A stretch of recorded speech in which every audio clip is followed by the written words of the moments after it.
guys, so orange oh. So ibang puno naman po ito ng orange guys. Tapos yung orange ito medyo malalapad. Yan. So medyo malapad yan guys.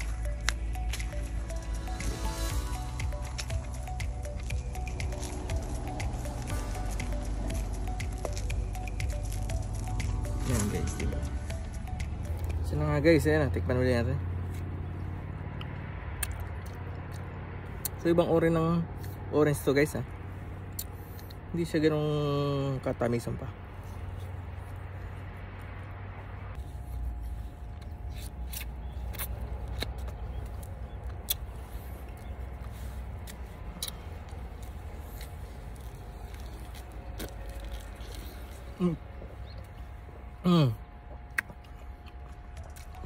Kita nyo naman guys, sagad sa lupa yung